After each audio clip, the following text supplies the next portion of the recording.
High বন্ধুরা, তোমরা সবাই কি করছো? দেখো, আমি আজকে তোমাদের মোচা রান্না করে দেখাবো। তো মোচা তো অনেকভাবে রান্না করে খাওয়া যায়, তো আমি মোচাটা আজকে ডিম দিয়ে রান্না করব। ডিম ভেজে মোচা রান্না করব। তো দেখো, আমি মোচা প্রথমে পরিষ্কার করে ছিলে টিলে নিয়ে ওটা আমি সেদ্ধ করে নিলাম। সেদ্ধ করার পরে সেটাকে হাত দিয়ে একটু মুথে নিয়েছি, মানে ভাঙা ভাঙা করে নিয়েছি। নিয়ে তার মধ্যে হলুদ, লবণ, একটু আদা বাটা দেব। আর আমি ফোড়নে জিরে দেব এখানে, আর একটু পরে জিরের গুঁড়ো ইউজ করব। তো এই মূল ইনগ্রেডিয়েন্টস, আর কিচ্ছু লাগবে না।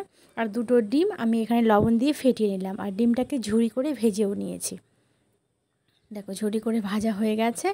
এবার আমি একটু তেল দিয়ে দিলাম। এখানে সর্ষের তেল ইউজ করছি, সাদা তেলও করা যায়, কোনো ব্যাপার নেই। তো আমি সর্ষের তেল দিয়ে তার মধ্যে মোচাটা দিয়ে দিলাম।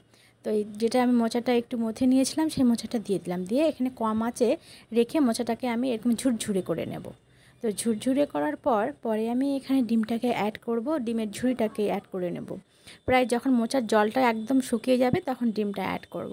এবার ডিম আর মোচাও আমি অনেক কিছুক্ষণ থেকে কম আঁচে এটাকে আবার ভেজে নেব, একদম ঝুরঝুরে করে নেব। তোমরা এইভাবে একবার ট্রাই করে দেখো, খুব ভালো লাগবে খেতে।